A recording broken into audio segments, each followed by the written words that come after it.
محمود بدر او حوده بانجو. حوده بانجو اللي في الصوره تحت ده، ده ناشر على حسابه ان مشاهد احتفالات السوريين في مصر بسقوط بشار الاسد كانت من اسوأ ما رأيت، وفي الحقيقه كل الموجودين في الصورة يجب حبسهم وترحيلهم فورا إلى بلادهم ليستمتعوا بالحرية مع قائد ثورتهم الهمام أحمد الشرع الأمريكاني.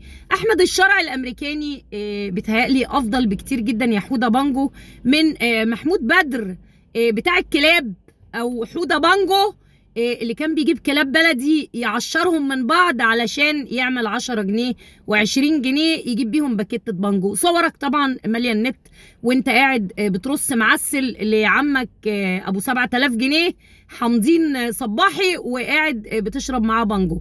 فانتوا زبالة اساسا يا حودة بانجو.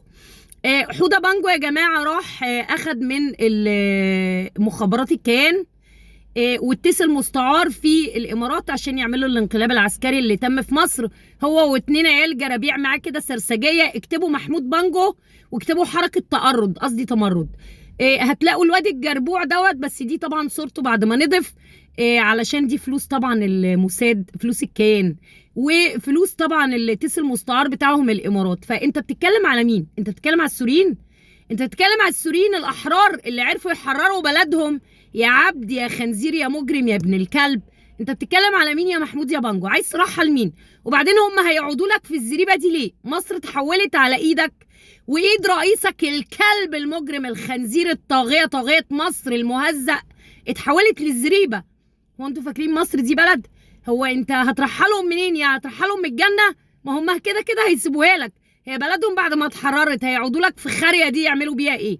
يعني هيقعدوا في الزريبه دي يعملوا بيها ايه؟ علشان تفضلوا تبيعوا وتشتروا فيهم يا ابن الكلب انت ورئيسك.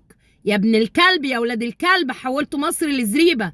لا والمهم ان هو بيمثل ان هو إيه عضو برطمان سياده العضو وفلوس المخابرات طبعا الصهيونيه اللي نفذ بيها الانقلاب مع باقي العصابه.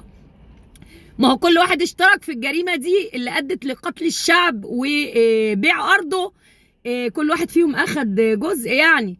فكانت المخابرات الاماراتيه بتجيبه عندها طبعا، والواد ابن زايد كان بيجيبه كده تحت باطه هو والواد الجربوع التاني اسمه محمد عبد العزيز.